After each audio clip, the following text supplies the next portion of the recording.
마태복음 25장 14절에서 30절 말씀입니다. 오늘은 달란트 비유 말씀 나누겠습니다. 마태복음 25장 14절에서 30절입니다.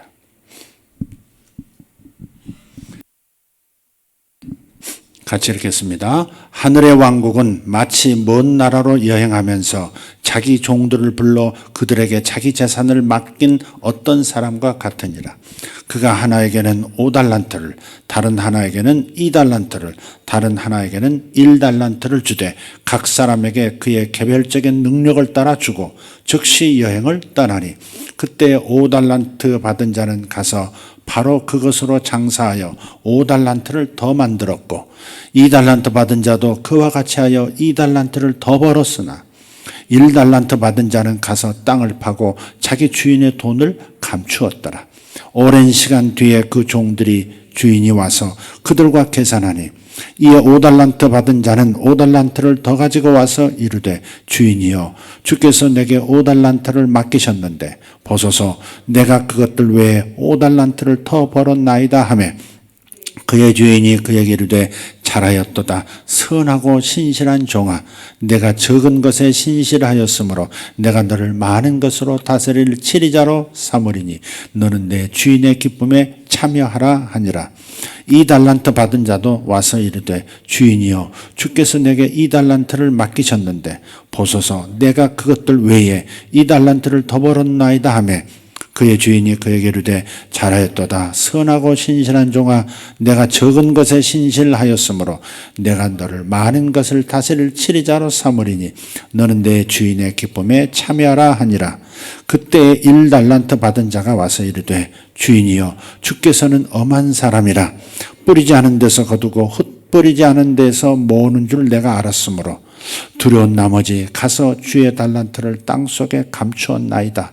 보소서, 거기에 주의 것이 있나이다 하며, 그의 주인이 그에게 응답하여 이르되, 악하고 게으른 종아, 너는 내가 뿌리지 않은 데서 거두고 흩뿌리지 않은 데서 모으는 줄 알았으니 그러므로 내가 내 돈을 돈 바꾸는 자들에게 맡겨 내가 올 때 이자와 함께 내 것을 받게 했어야만 하였느니라.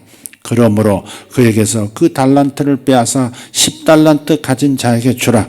있는 자마다 받아서 풍성하게 될 터이나 없는 자는 자기에게 있는 것도 빼앗기리라. 너희는 그 무익한 종을 바깥 어둠 속에 내쫓으라. 거기서 슬피 울며 이를 갈미 있으리라 하니라. 아멘. 아멘. 달란트 비유입니다. 자, 이 비유에서 달란트는 무엇이고 달란트를 받은 종은 누구를 말하는가? 특히 1달란트 받은 종은 누구를 말하는가?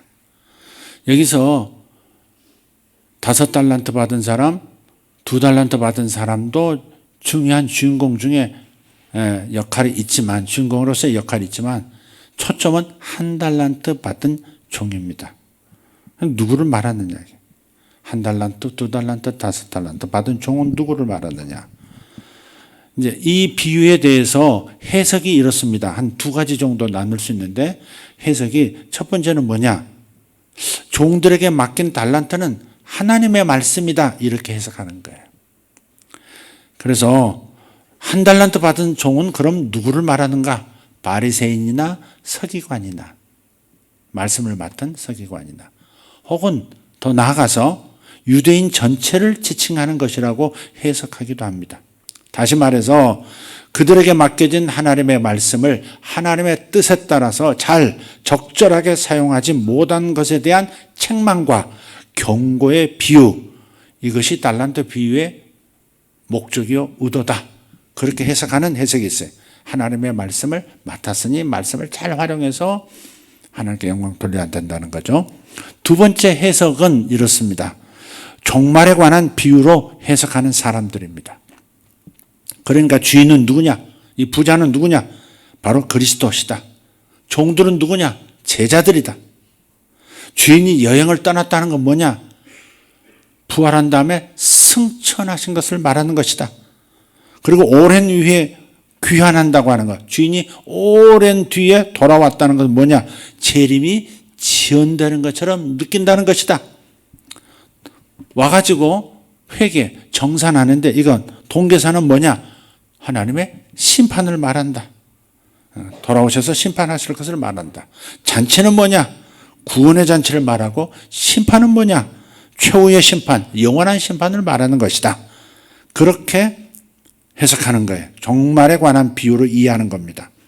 다시 말해서 주님께서 승천하시면서 제자들에게 임무를 맡기셨는데 주님께서 갑자기 오랜 기간 기다리다가 어느 날 갑자기 재림하셔서 심판하실 때 어떤 사람들은 구원의 잔치에 참여하게 되지만 어떤 사람들은 영원한 심판을 받게 될 것이다 라는 그런 종말에 관한 비유로 해석하는 겁니다.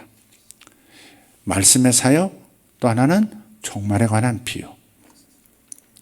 이 재림에 관한 비유들을 다시 한번 좀 여기만이 아니라 다른 데도 있는데 이 재림에 관한 비유들의 강조점은 대개 뭐냐? 재림 자체에 있지 않습니다. 재림 자체에 있지 않고 준비하고 있으라 하는 데 있는 겁니다. 준비하지 않으면 재림이 의미가 없다. 재림은 두려움의 대상이다. 그러니까 준비하는 게 중요하다. 내세에 있는, 다음 세대에 있는 것이 아니라 현세가 중요하다 하는 것을 강조한다는 거예요. 지금 여기에서 어떻게 살아가느냐 하는 것이 예수님의 재림을 준비하며 사는 삶인 줄 믿습니다. 그렇죠? 네. 그래서 이 비유의 강조점은 주인이 먼 길을 떠났고요. 그리고 없을 때, 다시 말해서 예수님의 부재 중에 우리 성도들은, 우리 제자들은 어떻게 살아야 하는가 하는데 있는 겁니다. 이 달란트 비유를 비롯해서 많은 비유들이요, 돈에 관한 비유요, 또 이야기들입니다. 예수님의 이야기 가운데 가장 많이 하신 이야기 가운데 하나가 돈에 관한 겁니다. 돈에 관한 거예요. 그래서 예수님 비유 중에 상당수가 돈을 소재로 합니다. 예수님의 비유를 학자들은 37개 정도로 봅니다. 이게 비유인가 아닌가 싶은 것도 있어요. 근데 비유를 37개 정도로 학자들은 결론을 내려요.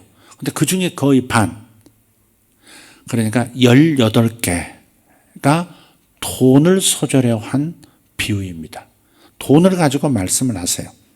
그래서 성경 전체에서 약 2000구절, 2000개의 구절이 돈의 관계가 있고요. 그리고 약 500개 되는 구절들이 믿음과 기도에 관한 거예요. 그러니까 믿음이나 기도라고 하는 이 영적인, 이 고상한 주제보다도 거의 4배나 많게 돈에 관한 그런 이야기 혹은 비유, 구절이 성경에 있더라 하는 얘기입니다. 왜 그럴까? 왜 돈 얘기가 이렇게 많을까? 예수님조차도 왜 돈 얘기를 그렇게 많이 하셨을까? 우리들은 돈 하며 살라고 그러신 것일까? 탐욕을 붙이시는 것일까 심지어? 그건 아니겠죠. 왜 돈에 관한 이야기를 그렇게 많이 하셨을까? 한마디로 그분이 돈에 관해서 관심이 많으신 게 아니고 사실은 돈에 인간에게 있어서 가장 큰 관심 중에 하나가 돈이지 않습니까? 돈입니다. 거의 돈입니다. 그런 말도 하죠. 돈이면 거의 모든 것을 할 수 있다. 그렇게 말할 만큼 돈은 인간의 가장 큰 관심사 중 하나이다 하는 겁니다. 그래서 예수님의 비유의 말씀을 하실 때 듣고 있던 청중들이 돈 얘기가 나오면 귀가 솔깃해지는 겁니다. 왜? 돈에 대한 관심사는 지금이나 예수님 당시 2000년 전이나 같기 때문에 그렇습니다. 그래서 예수님은 청중들의 관심사가 어떠한 것인가를 아셨기 때문에 자주 돈 얘기를 함으로써 하고자 하는 얘기를 돈 이야기에 담아서 하신 거예요. 돈 얘기를 많이 하셨지만 그 모두가 돈 자체를 말하는 게 아니다. 돈 자체에 대한 목적을 가진 것은 아니었다 하는 겁니다. 예를 들어보죠. 포돈 일꾼들 비유 전번에 우리 나눴죠. 메시지가 뭐였습니까? 임금을 지불하는 과정 가운데 있었던 얘기죠. 돈 얘기가 아니라 자비한 마음을 가지라는 거죠.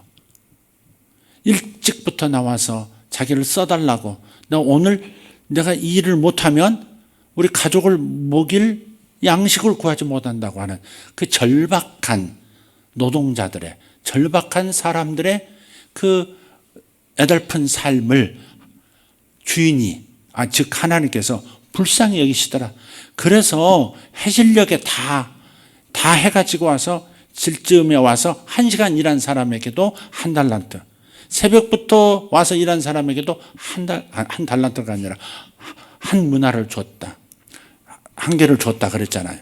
그래서 불평하잖아요. 왜 새벽부터 와서 뜨거운 대낮에도 고생하고 짐을 진 우리에게는 더 많이 주지 않습니까? 왜 잠깐 와서 서늘할 때 와서 일한 저 사람과 우리의 임금이 똑같습니까? 그런 불평하잖아요. 그럴 때 너희들과 계약한 것은 하나 맞다.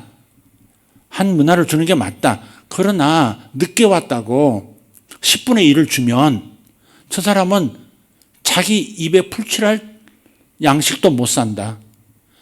기다리는 가족도 생각해 봐라. 저들이 불쌍해서 내가 저들에게도 한 달란트 주는 것이다.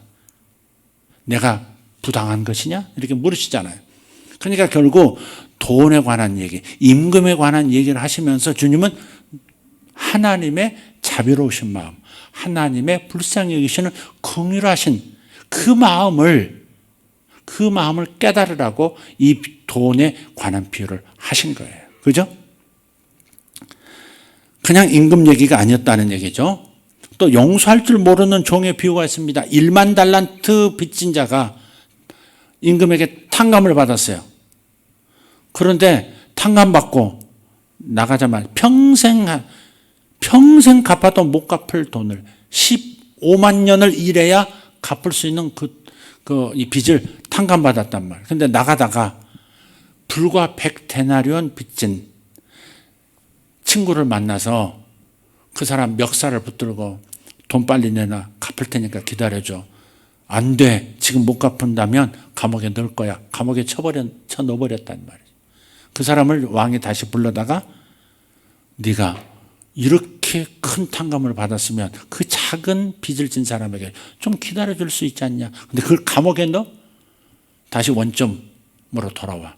너 다 갚을 때까지 너도 감옥에 들어가.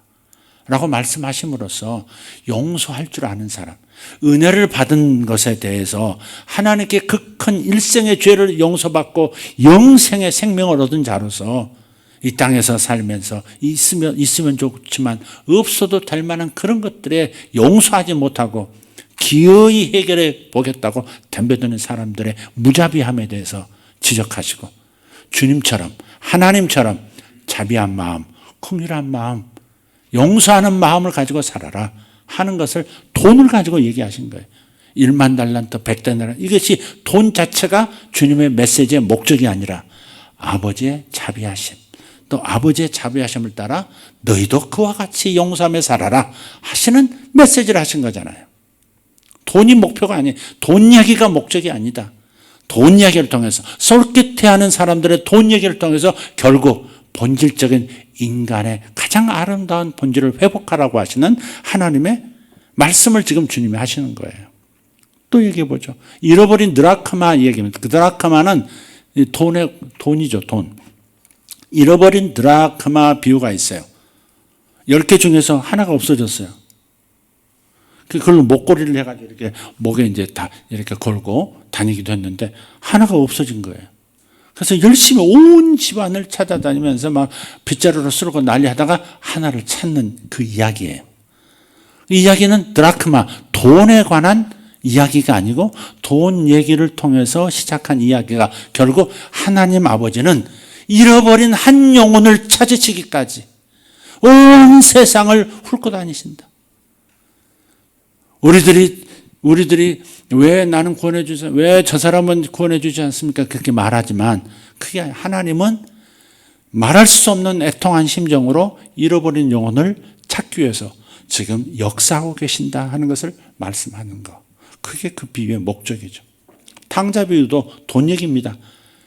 가정사에서 재산 분할의 문제라든지 재산 때문에 한 가정이 파괴되어지고 부자관계도 또 자식과 자식의 관계도 깨지는 일이 세상에 참 많은데 그런데 아버지의 관심은 그 많은 재산보다도 자식을 잃어버리지 않겠다고 하는 돌아온 자식에 대한 기쁨, 돌아온 자식에 대한 사랑, 이것이 하나님의 마음이다 라고 하는 것을 가르치기 위한 비유였습니다. 다 다른 것 다 마찬가지예요. 불의한 청지기 비유도 그렇고 부자와 나사로 비유도 그래요. 재산을 어떻게 올바르게 적절하게 사용하느냐에 따라서 영생도 결정되고 영벌도 결정된다는 얘기. 그게 부자와 나사로 이야기 아닙니까? 그러니까 주님은 단지 돈 문제를 다루기 위함이 아니었고 보다 깊은 삶의 문제, 보다 고상하고 영적인 문제로 넘어가시더라 하는 겁니다. 굳이 돈 얘기를 꺼내신 것은, 돈 얘기를 소재로 하신 것은 청중들의 가장 큰 관심사가 돈 문제였기 때문에, 인간들이 가장 중요하게 생각하고 관심을 갖고 있는 문제가 돈이었기 때문에 돈 얘기를 많이 하신 것이다 하는 정도 이해하고 비유를 읽어 나가시면 좋겠습니다. 그럼 오늘 비유에 나오는 이야기를 좀 해보겠습니다. 주인이 여행을 떠나요. 그리고 종들에게 재산을 맡깁니다. 5달란트, 2달란트, 1달란트. 오늘 표현을 보니까 우리 킹제임스 번역본에는 5달란트, 2달란트, 1달란트, 그러니까 익숙하지 않아요. 근데 이 1달란트 받은 사람은 1달란트라고 하는 사람은 적게 받은 게 아니에요. 1달란트는 보통 사람들의 15년치 임금입니다. 10,000달란트는 15만 년 일해야 갚을 수 있는 돈이라 그랬잖아요. 15년치 임금이에요, 이게. 그래서 모든 이 비유에서 보면 왕이라든지 주인이라든지 특히 부자 주인이라든지 이렇게 나오면 이 존재는 어떤 사람이 바로 하나님이거나 혹은 예수님을 가리키는 거예요. 먼 나라로 여행을 떠납니다. 그리고 자리를 비우고 없는 사이에 벌어지는 일들이 얘기가 되고요. 그러다가 주인이 갑자기 돌아와요. 그리고 정산을 합니다. 그 정산 결과 보상도 하고 처벌도 하는 겁니다. 오늘 얘기도 이 패턴으로 가고 있죠. 주인은 하나님 혹은 예수님이에요. 종들은 누굴까요? 바로 우리들입니다. 저와 여러분. 우리들이에요. 이 비유는 뭐냐면 청지기에 관한 비유입니다. 청지기. 하나님이 주인이시고 우리는 하나님으로부터 모든 것을 위임받은 맡은 사람들. 우리가 이 모든 것의 주인이 아니라 우리는 위임받아서 잠시 잠깐 그것을 주인의 뜻대로 맡아서 관리하는 거예요. 그게 하나님의 청지기죠.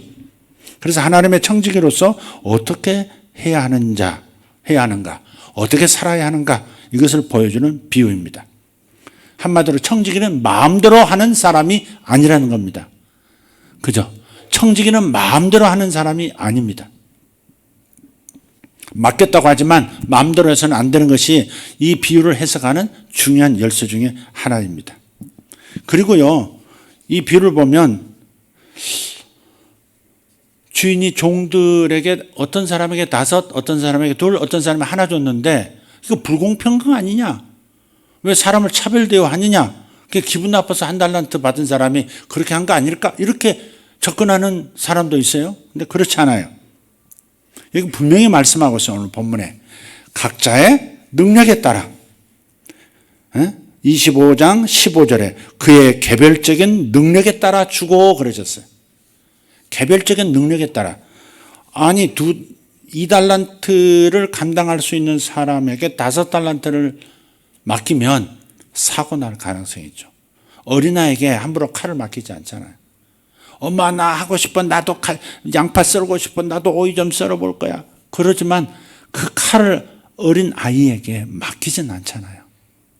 맡길 나이가 있죠. 곁에서 지켜보는 거지만. 그럼 맡길 수 없는 능력, 자기 그릇만큼 지금 맡기고 갔다는 점을 생각하면서 하나님은 불공평하게 대하는 분은 아니다. 왜 저 사람에게는 저런 능력을 주셨죠? 왜 저 사람에게는 태어날 때 저런 재능이 있습니까?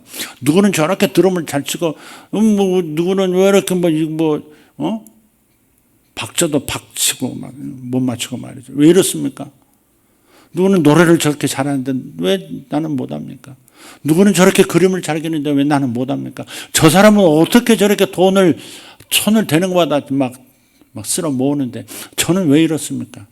근데 하나님은 그런 만큼 그 개별적인 능력에 따라 맡기신다고 하는 점을 생각하면서 겸손하게 자기 자신을 숙고하고 성찰해야 합니다. 안 그러면 질투하고 세상 불공평 생각하고 자신이 받은 한 달란트마저도 묻어버리는 경우가 있거든요. 불평하다가 원망하다가 비교하다가 한 달란트는 묻어버려요. 저 사람은 세계적으로 유명한 사람이 됐는데 나는 고작 여기에서 이 동네에서도 알아주지 않는 이런 수준에 머물러 있는가, 이렇게 생각할 일이 아니라는 겁니다. 바로 그런 것들이 장애가 되어서 자기 속에 있는 잠재력을 100% 발휘하지 못하고 묻어둔 채 세상을 떠나는 겁니다. 자기는 그 달란트가 아니라 다른 달란트를 받았을 수 있고 자기가 그만한 분량을 받을 수 있는 그릇으로 지음받은 것은 하나님의 숨은 위대한 계획 가운데 있다는 사실도 발견해야 될 텐데 비교하고 질투하고 답답해하고 원망하다가 그마저도 놓쳐버리는 일이 많더라 하는 겁니다. 자, 1세기 당시는요, 팔레스타인 상황이 정치적으로나 사회적으로 굉장히 불안했습니다. 전쟁도 많았고 정치적으로 불안정하고 사회적으로 안전망이 마련되어 있지 않으니까 별별 일이 다 생기는 겁니다. 백주 대낮에 사람이 사라되어 집으로 돌아오기도 하고 갑자기 재산이 몰수되기도 하고 오만 가지 일이 많은 거예요. 그러다 보니까 돈이 많다거나 보화가 있다거나 이런 사람들은 그것을 안전하게 보관하는 것이 최우선적인 관심사인 거예요. 어떻게 내 자산을 지킬 수 있을까? 그게 관심사예요. 그러다 보니까 그 안전한 보관 장소를 찾는 겁니다. 보관 방법을 찾는 거예요. 은행이 있기는 있었습니다. 로마인들이 운영하는 은행들이 있었어요. 은행이 하는 세 가지 있죠. 근데 그 중에 환전하는 거, 돈을 바꿔준다. 로마 돈을 히브리 돈으로, 이스라엘 돈을 또 로마 돈으로 바꿔준다든지 뭐 이런 환전도 있고요. 또 대출도 있어요. 빌려주고 또 이자를 받고 또 돈을 저축받아서 또 거기에서 그것을 또 놀려서 적은 이자를 주면서 은행이 또 이득을 취하는 이런 현대에 보는 은행의 귀중한 그런 이 은행에서 중요시 여기는 그런 기능들을 다 하고 있는 은행들이 있었어요. 그러나 지금처럼 많은 은행이 여기 가도 은행 저기 가도 은행이 아닙니다. 희귀하고요. 또 상대하는 사람들이 돈이 많은 사람들이라든지 이런 사람들 상대하는 경우도 많았기 때문에 그래서 사람들이 보통 안전하게 자기 자신의 재산을 보화를 보관하는 방법으로 아무도 모르게 자신만 아는 그 어떤 땅을 파서 묻고 덮어두는 겁니다. 자기만 아는 거예요. 그러니까 자기의 재산을 보관하는 최우선 방법. 보통 사람들의 방법은 자기만 아는 장소에 묻어두는 겁니다. 그러다가 자기 가정이나 사회에 변이 생기면 전쟁이 일어났다든지 갑자기 이 사람이 쓰러졌다든지 가족에게 내가 어디에 뭘 묻어놨다 이런 말도 못하는 상태로 되었을 때 그 묻어둔 재산은 그 땅에 계속 있으면서 그 세대가 지나가고 다음 세대도 지나가고 다음 세대도 지나가고 먼 훗날에 그 땅을 소유한 또 다른 사람이 밭을 갈다가 밭에서 발견한 보화라는 비유가 있듯이 갑자기 쨍 하고 소리 나서 파보니까 금덩어리가 든 항아리가 발견이 되고 그런 얘기가 많은 거예요. 그려지시죠? 네. 오늘날도 가끔 그런 경우 있어요. 옛날 한옥집, 그렇게 시골에 있는 한옥집 막 철거하는데 대들보 위에 홈이 파져 있고 거기에 금가락지, 은덩이 막 그런 게 막 있어가지고 횡재했다는 그런 얘기도 들려요. 호주에 있는 어떤 분은 집 보수를 하는데 맡아가지고 교인인데 막 뜯어내는데 거기에 수만 달러가 나온 거예요. 근데 그 전에 살던 사람이 거기다 그 보관한 걸 잊은 채 다른 곳에 가서 산 거예요. 이 사람이 그 성도가 그걸 신고하고요. 그것을 찾아갈 사람이 없으면 또 찾아갈 사람이 있어도 얼마 나누죠. 집주인하고 또 수리 보수하는 인테리어 업자하고 또 나누기도 하고. 그런 얘기를 제가 들은 적이 자세하게는 생각나지 않지만 들었던 기억이 있습니다. 그래서 지금 한 달란트 받은 종이 선택한 방법, 그것이 바로 땅을 파고 묻는 거였단 말이에요. 그래서 여기서 한 달란트 받자마자 즉시 땅을 파고 묻어버렸다 그러잖아요. 그리고 주인이 돌아오자 보소서 주인의 것을 주인이 받으셨나이다 이렇게 나온단 말이에요. 근데 의도가 뭐예요? 이 사람의 이 한 달란트 받은 사람의 의도는 뭐예요? 주인의 재산에 손실이 가게 해서는 안 된다. 두렵다 이 말이에요. 만약에 이거 이거 가지고 장사하다 뭐 하다가 잃어버리면 어떡하지? 그러면 주인에게 책망을 받을 텐데 그것이 두려워서 땅에 직접 묻어버렸단 말이에요. 그리고 돌아오자마자 원금을 그냥 주인에게 내놓는 겁니다. 그 의도는 좋은 거예요. 주인의 재산에 손실이 가지 않도록 하는 청지기라는 차원에서 선한 의도로 묻은 겁니다. 나쁜 의도가 자기 것 삼으려고 묻은 게 아니잖아요. 선한 의도예요. 그러나 결국 주인으로부터 칭찬은커녕 책망을 받습니다. 왜냐? 결국 손실을 가져온 거나 진배가 없기 때문에. 주인이 말하잖아요. 이걸 가지고 돈 놀리는 사람에게 맡기면, 은행에 맡기면 이자하고 원금을 내가 받을 수 있지 않냐. 그런데 너는 땅에다 묻어놓은 통에 이자는 받지도 못하고 결국은 나한테 너는 손해를 끼친 거야. 그래서 책망을 받고 내쫓김을 받는 겁니다. 좋은 의도로 그랬지만 이 한 달란트 받은 사람은 주인의 뜻을 이해를 못한 겁니다. 주인의 의도를 이해해야 되거든요. 우리가 주님의 일을 해도 주님의 뜻을 알아야 돼요. 주님의 의도를 알고 신앙생활을 해야 되는 거예요. 주님이 뭘 원하실까? 나한테 이러한 재능을 주신 것은 무엇을 의도하신 것일까? 왜 나한테 이런 달란트를 주셨지? 나한테 왜 이런 돈을 맡기시지? 나한테 왜 이러한 놀라운 잠재력을 나타내 보이시는 것이지? 왜 이런 은사를 나에게 주시지? 주인의 뜻을 이해해야 된단 말이에요. 주인의 뜻을 오해하면 주인의 뜻대로 살지 못하는 것이고 결국 책망이 돌아올 수밖에 없다. 열심만 가지고는 안 된다. 주인의 의도를 알아야 된다. 주님의 뜻을 알아야 된다. 주님의 계획을 알아야 된다 하는 겁니다. 주인의 뜻은 뭐예요? 돈을 남기라고 맡긴 것이지 돈을 고스란히 잘 보관하라고 맡긴 것이 아니었죠. 근데 이 사람은 잘 보관하면 된다고 그렇게 생각해 보는 거예요. 이윤을 남기라고 분명히 이윤을 남기라고 이익을 남기라고 맡겼는데 그 뜻을 제대로 이해했었다면 이 사람은 그래 이익을 남기라고 하셨으니까 내가 장사할 용기는 없어도 그 은행에라도 맡기자. 한 달란트가 적은 돈이 아니니까 은행에라도 맡기자. 돈놀이 하는 사람에게라도 맡겨서 이익을 남겨서 돌려드리자. 그렇게 했을 거예요. 그런데 주인의 뜻을 이해하지 못하니까 오해가 있으니까 엉뚱한 행동이 나오게 된 것이다 하는 거예요. 또 문제가 있어요. 이 사람이 주인의 의도를 이해하지 못했다는 것도 있지만 주인에 대한 또 다른 오해가 있는 겁니다. 나름대로 편견이 있었던 거예요. 그게 뭐예요? 주인을 굳은 본으로 여겼다.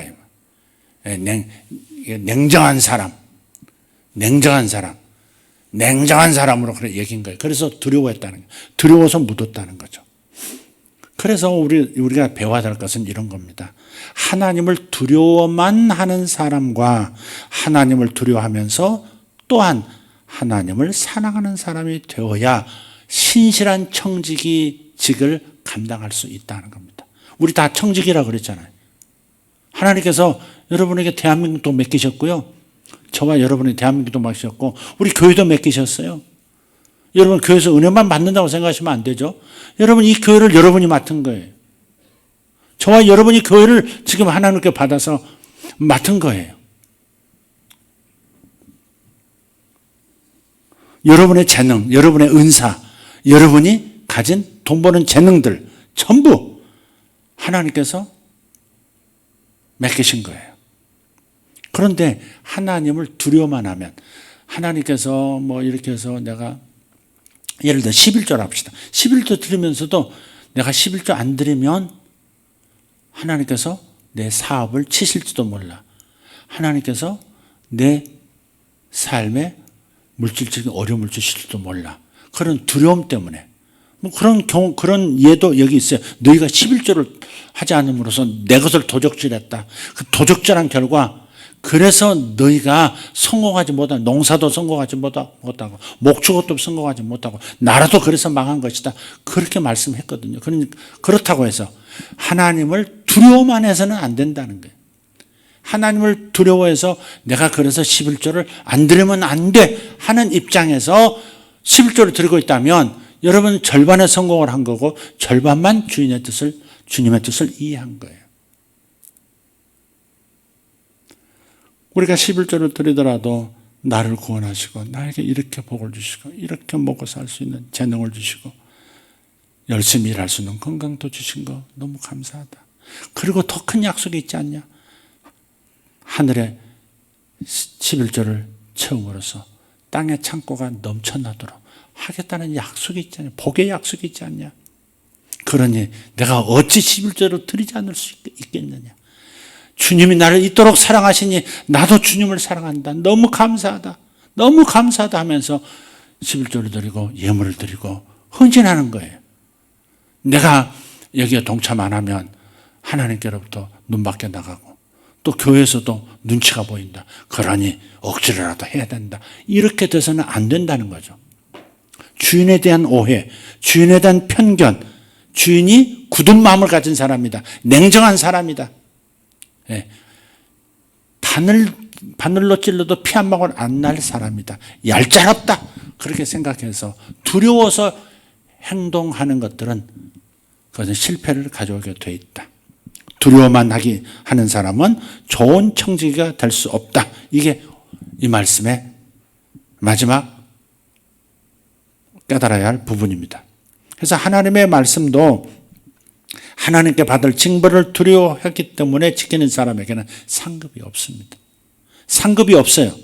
두려워서 뭔가를 하는 사람은 상급이 없어요.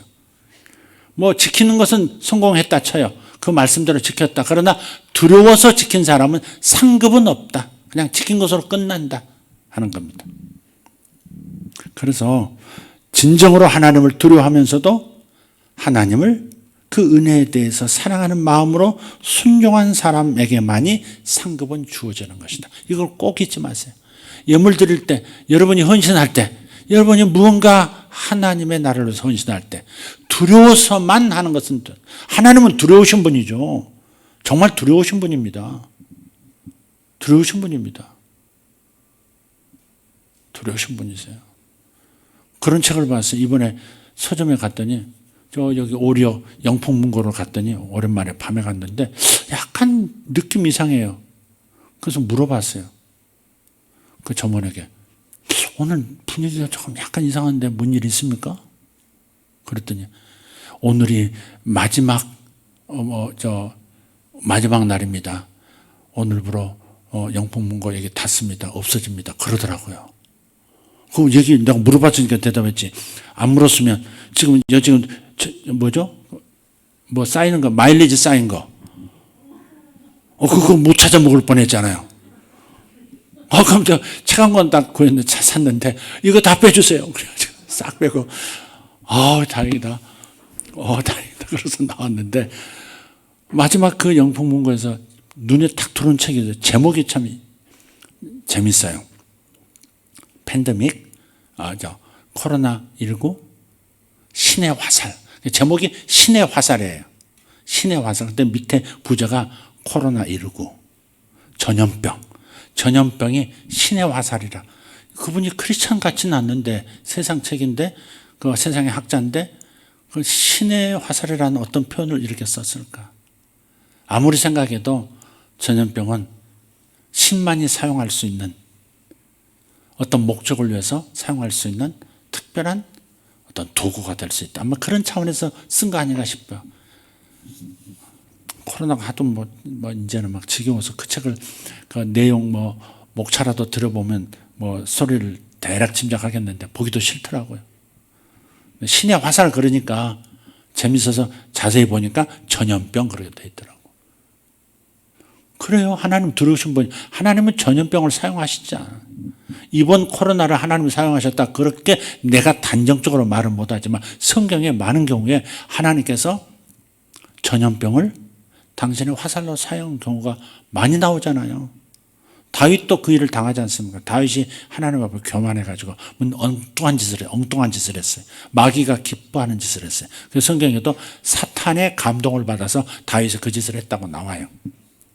그런데 단 한 번의 그 실수가 크나큰 죄 같지도 않은데 하나님께서 너 매점 맞아야 되겠다. 셋 중 하나 골라.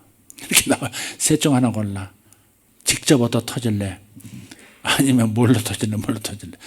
다윗이 뭐라 그러면 다른 방법 하나님한테 직접 맞겠습니다. 근데 그 직접 맞는 게 뭐냐? 전염병을 선택한 거예요. 전쟁을 겪을래? 구테타를 겪을래? 이렇게 묻고 그 다음에 전염병에 그 전염병을 선택을 해요. 근데 그 전염병을 선택했는데 예루살렘 거민이 17만 명이 죽습니다. 단 며칠 사이에. 그리고 하나님 앞에 화목제를 탁 번제를 드릴 때 그 죽음의 천사가 딱 그 바깥에 그 광경을 보면서 칼을 슉 집어넣어요. 상징적이죠. 그걸로 전염병을 통해서 다 죽이던 그 하나님 명령을 수행하는 그 천사가, 전염병의 천사가 칼을 슉 집어넣었습니다. 슉!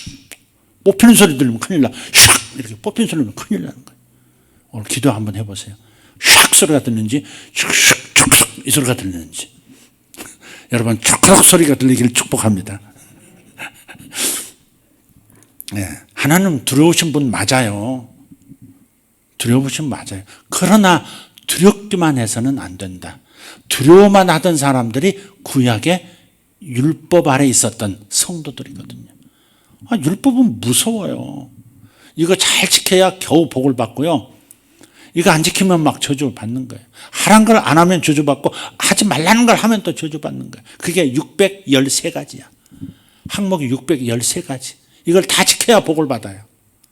이 중에 하나만 지키지 못해도 저주가 즉시 신의 화살이 날아온다. 이런 상황에 율법 아래 있는 구약 성도들이 항상 신앙이 조마조마한 거예요. 그런데 예수님 시대에 와가지고 예수님께서 선포하신 천국 복음은 그게 아니었죠. 그래서 내가 너희들을 위해서 내 목숨을 던지노라. 너희들의 일생의 죄악을 사하기 위해서 내가 대신 벌을 받고 내가 너희들의 죄악을 대신 감당할 뿐만 아니라 너희들의 저주도 내가 다 지고 간다. 얼마나 큰 복음의 기쁜 소식입니까? 그걸 진짜 믿는 사람은 아멘하고 자유가 오고 눈물을 흘리게 될 것이고 하나님의 은혜에 감업하면서 평생을 사는 거죠. 우리가 은혜 받는다는 게 뭐예요? 오늘 목사님 말씀에 은혜 받았습니다. 마음이 훈훈합니다. 돈 얘기해 주셔서 고맙습니다. 성공 얘기해 주셔서 고맙습니다. 이 얘기가 아니, 진짜 은혜 받는다는 것은 하나님의 그 사랑, 예수님을 통해서 나타내신 하나님의 그 사랑을 오늘 깨닫고 다시 한번 제가 힘을 얻었습니다 라고 하는 거죠. 핵심은. 그래서 하나님의 은혜로 나 같은 자가 용서받고 하나님의 은혜로 나 같은 자가 채무가 변제되고 나 같은 자가 영생을 얻고 나 같은 자가 천국을 보장받고 나 같은 자가 오늘 또 내일 또 하나님의 도우심을 받는다고 하는 그 은혜에 감동한 사람들이 하나님을 사랑하게 되는 거죠. 신약의 성도의 핵심은 사랑입니다. 사랑. 하나님을 사랑하게 되는 거예요. 두려움을 넘어서 사랑으로 하나님 앞에 다가갈 수 있는 하나님을 올바로 이해한 사람. 책망의 하나님, 두려우신 하나님이 아니라 거기에 사랑의 하나님이 같이 이렇게 존재하는. 그래서 두려움도 있지만 두려움을 넘어서는 하나님의 사랑으로 내가 살아갈 수 있고 호흡할 수 있다. 이 사실을 깨달은 사람. 이 사람들만이 온전한 청지기, 신실한 청지기의 직무를 감당하고 오히려 더 칭찬받고 더 큰 다스림의 축복을 내게 맡기리라 하는 음성을 듣게 되는 줄 믿습니다. 하나님을 두려워하는 것만으로는 부족합니다. 하나님을 두려워할 뿐만 아니라 하나님을 사랑하기를 예수 이름으로 축복합니다. 이게 달란트 비유의 목적입니다. 두려워하는 사람으로 남으면 그러면 주인을 오해함으로 말미암아서 엉뚱한 짓으로 마감한다. 그리고 책망을 받는다. 그러나 두려워할 뿐만 아니라 사랑으로 가득 차신 분을 나도 따라서 사랑한다는 입장에서 매사에 행동하고 접근하면 반드시 하나님의 칭찬이 있고 보상이 있더라 하는 겁니다. 하나님 무서워서만 주님을 섬기고 교회에 나와서는 안 됩니다. 하나님이 하라고 하니까 억지로도 안 됩니다. 그러면 엉뚱한 행동하게 돼 있고 주님을 기쁘시게 하지 못합니다. 주님을 사랑하는 데 이르기를 바라요. 요즘 제 기도가 제가 이제 회복을 지금 해 나가는 과정이라고 그랬죠. 4월 1일부로 잔인한 달 4월 1일을 계기로 막 점점 여러 가지로 회복이 되고 있어요. 몸도 태도도 삶의 작은 어떤 행동들도 좀 달라지고 있어요. 정말 하나님의 은혜인 것 같아요. 뭔가를 주님께서 뽑아내 주신 거예요. 유전적으로 내려온 어떤, 제가 그 꿈 얘기하면서 그 시커먼 개 한 마리가 나의 일부분 같다 그랬잖아요. 나의 일부분 같은 개인데, 개하고 나는 분명히 꿈에서도 다른데 그 개가 나의 존재의 일부분처럼 느껴진다. 이게 물려받은 거거든요. 이게 오랫동안 나를 지배해왔던 흑암의 세력이거든요. 그걸 주님께서 순간적으로 분리하셔서 나는 주님 품속에, 집안에 그 새카만 나의 대적 개는 집 바깥에. 그러니까 주님께서 나를 나로부터 구원해 주신 그 어떤 역사가 지금 시작되는 거예요. 그래서 제가 많이 힘이 나고 여러분의 기도가 응답됐다는 말씀을 자꾸 드리는 겁니다. 예, 그래서 감사하고, 그래서 기도하고, 기도가 수시로 나오고, 부르짖는 기도도 있지만은 수시로 기도가 나와요. 중보기도 많이 안 했었는데, 제가 많이 잃어버렸었는데 중보기도도 많이 하게 되고 여러 가지로 그렇습니다. 안 하던 짓도 합니다. 여보, 젊을 때는 젊음으로 살지만 나이가 들면 노력으로 사는 거예요. 걸어야 돼요. 걷지 않으면 안 돼요. 뭐 그러면서 그때는 귀뚱으로도 잘 안 들었습니다. 아, 지금 이거 빨리 설교 준비해야 돼. 책 봐야 돼. 안 돼, 안 돼. 나 급한 게 많아. 탄식하고 막 그랬는데 요즘은 쓰레기도 집에 없어요. 깨끗해요. 왜냐하면 자꾸 이제 걸으러 나가니까 나갈 때마다 한 박스씩 쓰레기 버리고 나갈 때마다 비닐팩 들고 나가고, 그러니까 집안이 항상 깨끗하다고 그러더라고요. 제 아내가. 그것도 기분이 좋아요. 어쨌든 변화가 일어나고 있어요. 변화가 일어나고 있어요. 너무 좋아요. 그래서 하나님을 더 사랑하는 거죠. 사랑하게 되는 거죠. 핵심은 주님을 사랑하는 겁니다. 그분을 사랑하지 않고 행하는 모든 것이 죄일 수도 있습니다. 그분의 사랑을 놓친 채 그냥 의무로 움직이고 습관으로 움직이는 것은 죄일 수 있습니다. 생각해 보세요. 김성희 집사님, 남편의 옷을 막 데려주고 있어. 끝난 다음에 남편을 위해서 따뜻한 밥을 또 해줘. 아침에 밥 찬밥 남았는데 그거 비벼 먹어도 되는데 그건 또 따로 자기가 먹도록 딱 비닐에 쓰여서 냉장고에 놓고 다시 새 밥을 따뜻하게 가지고 좀 먹여. 여보, 지금 직장 요새 못 나가고 있지만 우리 국가에서 뭐 저는 잠시 잠깐의 그 돈으로 살 수 있어. 여보 힘내요. 그러면서 막 해줘. 근데 그 끝에 이렇게 말을 해. 여보, 박성희 씨, 당신하고 나하고 둘이 살면서 애 둘 낳고 여기까지 왔지만 나는 당신을 사랑하지는 않아요. 내가 당신에게 따뜻한 밥을 해주고 옷을 날마다 데려주고 당신을 위해서 열심히 구두도 닦아주고 신발라서 구두도 닦아주고 하지만 그러나 사랑은 하지 않는다는 사실은 알고 있어야 될 것 같아요. 뒤집어지는 얘기죠. 징그럽죠. 나를 위해서 대림질하는 게 징그럽고요. 미안해요. 그 집을, 저 집으로 합시다. 엄주미 전사님, 사역자시니까 감당할 맷집이 있다고 생각하고, 지호씨, 내가 당신의 대리미질도 하고 당신에서 따뜻한 밥도 먹이고 당신에게 날마다 저녁마다 안마도 해주고 당신의 발도 씻어주지만 그렇다고 나를 사랑한다고, 당신을 사랑한다고 착각하시는 마 주어야, 이렇게 말을 한다면 그러면 그 모든 것들이 아무 의미가 없는 거죠. 제 아내가 나한테 그렇게 한다면 오만정에 떨어질 거고 그만 살자 그러니까 나올 만큼 충격을 받을 거예요. 그 반대도 마찬가지고요. 사랑이 없는, 사랑의 어떤 행위, 흉내내기, 이것처럼 징그러운 게 어디 있어요. 하나님도 그러실 거예요. 사랑이 없는데 뭔가 사랑하는 것처럼 행동만 있다, 껍데기만 왔다 갔다 한다, 그건 괴로운 일이죠. 가끔 살면서 겪어본 일 아닙니까? 그것처럼 괴로운 일이 어디 있습니까? 당사자도 괴롭고 그것을 눈치채고 있는 배우자도 마찬가지고 직장의 동료도 마찬가지고 사랑이 없는 것은 무의미한 것이고 그것처럼 사람을 괴롭히는 것이 없는 겁니다. 하나님은 얼마나 더 그러시겠어요? 모든 사랑으로 모든 생명으로 다 내게 복을 주시고 사랑을 표현하셨는데 그렇게 외면당하고 알아줌이 없다면 우리들이 그분을 위해서 한다고 하는 그 흉내내기는 주님을 모독하는 게 되어버리는 거죠. 그래서 오늘 주님 앞에 주님을 두려워하는 분을 넘어서서 정말로 주님을 사랑하는 당신의 귀여운 아들, 딸들 되는 거, 그걸 큰 목표로 삼고 항상 기준을 거기에 두고 행동하시고 거기에 두고 신앙생활 하시면 그러면 실패하지 않는 신앙생활 될 줄 믿습니다. 아멘. 기도하겠습니다. 감사합니다. 이 달란트 비유 하나님 오늘 다시 한번 새롭게 듣습니다. 말씀을 전한 자도 새롭게 듣고 말씀을 듣는 성도들도 오늘도 귀한 말씀으로 받습니다. 오늘 주님께서 제게 주신 말씀이라 믿습니다. 사랑 없는 거, 두려움만 가득한 거 무슨 올바른 관계가 아닙니다.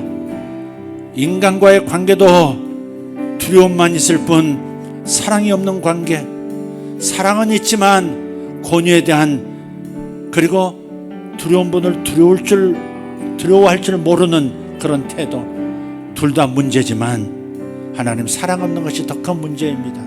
주님, 내게 베푸신 사랑을 기억하게 도와주시옵소서. 내가 어떤 큰 복을 받았는지, 주님의 어떤 큰 희생으로 내가 오늘 지금 이렇게 은혜 받으며 살고 있는지 기억할 수 있도록 도와주셔서 주님을 사랑하는 데 이르게 하여 주시옵소서. 사랑에 실패하지 않게 하여 주시옵소서. 하나님을 사랑하는 데 실패하지 않게 하여 주시옵소서. 물질을 드릴 때 사랑을 내려놓고 물질만 드리는 일 없게 하여 주시옵소서. 몸을 드리되 사랑과 함께 드리게 하여 주시옵소서. 재능을 사용하고 은사를 사용하되 주님을 향한 사랑이 동기가 되고 사랑 때문에 주님을 섬기는 일이 되도록 주여 도와주시옵소서. 큰 깨달음이 저들 안에 아버지 나타나지게 하여 주시옵소서. 오늘 이 말씀이 더 큰 능력으로 마치 정을 통해서 망치가 내려치듯 처음에는 쨍하고 금방 가지만 점점 더 쭉 벌어지고 나의 아집이 깨어져 나가고 나의 고집이 깨어져 나가고 나의 오해가, 나의 편견이, 나의 선입견이 깨져 나가고 그래서 속에 숨겨진 진정한 영의 생각이 흘러나오게 하여 주시옵소서. 살아계신 우리 주 예수님 이름으로 기도합니다. 다같이 두 손 들고 기도합니다. 주여, 주여, 주여, 감사합니다. 주님 감사합니다. 위대하신 주님의 손에 쥐어진 아버지 하나님 종입니다. 주님께서 역사하시고 주님께서 능력을 부어 선포하게 하시는 말씀입니다. 이 말씀이 저들 안에서 아버지 깊이 새겨지는, 돌에 새겨지는 글씨처럼 새겨지는 역사가 있게 하여 주시옵소서. 저들의 마음속 신비에 주의 말씀이 새겨지고 주의 말씀이 살아서 움직이고 자기 생각이 다 깨져지고 주님의 생각이 자리 잡는 역사가 있게 하여 주시옵소서. 주님 감사합니다. 아버지 하나님, 여기 있는 모든 청년들, 여기 있는 모든 장년들, 어린이들, 주님 사랑하는 그 아버지의 위대한 여정에 아버지 하나님 동참하게 하여 주시옵소서. 주님을 사랑하는 사랑의 강에 아버지 투신할 수 있도록 도와주시옵소서. 연주를 하는 이들도 주님을 사랑함 때문에 하게 도와주시고 그저 붙들려 하는 사람 되지 않게 도와주시옵고 아버지 교회에서 사역하는 말씀의 일꾼들도 하나님 어쩔 수 없는 하나님 의무적 말씀 사역자가 아니라 주님을 사랑함으로 말씀을 준비하고 전하는 자가 되게 하시고 주님의 마음을 기쁘시게 하기 위한 목적으로 하게 하여 주시옵소서. 사업하는 이들에게 축복합니다. 사업하는 이들이 그 사업이 주님을 사랑함으로 아버지 하는 일이 되게 하여 주시옵소서. 그저 하나님 내 삶을 개척해 나가고 성공을 맛보고 필요를 채우는 일에 그치지 말게 하시고 그 안에 주님을 향한 사랑, 청지기 정신이 있게 하여 주시옵소서. 청지기 정신 없이 돈 벌지 않게 하여 주시옵소서. 주님의 일을 맡아 주님을 기쁘시게 하기 위하여, 주님 나라의 유익이 되게 하기 위하여, 주님에게 이익이 되게 만드는 청지기들 되게 하여 주시옵소서. 주인에게 이익을 끼치는 청지기들 되게 하여 주시옵소서. 주인의 이익을 위하여 일하는 사업가들 되게 하여 주시옵소서. 주여 감사합니다. 주여 감사합니다. 샤파라마타리아 사라발라피아라마스 오렌데리오 토노마타리아 라가라시아라바티아라바소로벤다리아스. 주여 도와주시옵소서. 더 지경이 넓혀지되 주님을 사랑하는 마음 안에서 넓혀지게 하여 주시옵소서. 울라 파라디아라도 스메레 투베레 카리안 소로벨라티아라마스. 주님 도와주시옵소서. 주님 도와주시옵소서. 뼈대만 앙상한 신앙생활 아니라 사랑의 살점이 듬뿍 아버지 덮여있는 아버지 그러한 신앙생활 되게 하여 주시옵소서. 뼈처럼 앙상하고 율법적인 두려워서만 하나님을 섬기는 자들이 아니라 주의 은혜를 받은 자, 주의 사랑을 받은 자로서 주의 사랑에 크게 감동하여 주님을 섬기는 자, 주님의 사랑에 감동하여 자신의 옥합을 깨어 드리는 자들 되게 하여 주시옵소서. 주님의 큰 사랑을 깨닫고 옥합을 깨뜨리는 자들 되게 하여 주시옵소서. 아버지 겨우겨우 인색하게 주님을 섬기는 것이 아니라 큰 사랑 안에서, 큰 사랑의 깨달음 안에서 자신의 옥합을 깨어뜨리는 자들 되게 하여 주시옵소서. 주님 감사합니다. 하나님 교회를 사랑하고 하나님 나라를 위해서 헌신하는 사랑하는 성도들을 축복합니다. 우리 교회 성도들과 예수세계교회를 사랑하고 주의 종을 사랑하여 섬기는 수많은 영혼들, 수많은 성도들이 있습니다. 멀리서 기도하는 성도들, 중보 기도해주는 성도들도 있습니다. 주여 저들에게 갑절의 은혜가 임하게 하시고 삶에 하나님을 더 사랑하는 사랑이 부어지게 하시고 그 사랑으로 인하여 더함없는 아버지 하나님 말할 나위 없는 하나님의 놀라운 은혜와 축복들이 나타나게 하여 주시옵소서. 주여 감사합니다. 전국에서 해외에서 예수세계교회를 위해서 기도해주는 이들을 축복합니다. 저들에게 형통함이 나타나게 하시고 아버지 저들 손에 하는 일마다 형통하게 하시며 아버지 열매 맺게 하여 주시옵소서. 주님을 더욱 사랑하여 사단에게 빠지지 않는 자들, 하나님 뱀에게 물리지 않는 자들, 불평하다가 원망하다가 불뱀에게 물리는 일이 없는 그러한 귀한 성도들 되게 하여 주시옵소서. 주여 감사합니다. 주여 감사합니다. 아멘. 주여 감사합니다. 승리하게 하여 주시옵소서. 좋은 청지기들 되게 하여 주시옵소서. 좋은 청지기들 되게 하여 주시옵소서. 하나님을 오해하지 않게 하여 주시옵소서. 하나님을 굳은 마음을 가진 하나님으로 오해하지 않게 하여 주시옵소서. 주님을 딱딱한 분으로, 주님을 그저 권위만 부리는 주님으로, 그저 우리를 두렵게만 만드는 하나님으로 오해하지 않게 하여 주시옵소서. 주님께서 나를 위해서 행해주신 십자가의 사랑, 주님께서 지금도 행해주시는 성령 하나님, 나 같은 사람 안에서 역사해 주시고 감동하시고 일해 주시고 역사하시는 성령 하나님의 그 사랑을 깨닫고 아버지 주님을 섬기는 이들 되게 하여 주시옵소서. 오마 파라마 차라마 사라발라 티아라바 카리아마스 오르벨란드리오 투베레 카마란디아라바 샬라타리아라바 소르벨라키아라바스 이라바리아 소레테리오 소레테리오스 마셀라바르 토베레콤 인자르도메 샬라카라 타라바사리안다라 스페리투모티 umbradiaraba 카마라티아라바 숄라가르도메레 술라바라티아라바. 아멘 아멘 아멘 아멘. 주여 감사합니다. 주여 감사합니다. 아멘. 주여 감사합니다. 기도하는 이들에게 승리가 있게 하여 주시옵소서. 기도하는 이들에게 돌파가 있게 하여 주시옵소서. 기도하는 이들에게 능력이 임하게 하여 주시옵소서. 능력을 받을지어다. 돌파가 일어날지어다.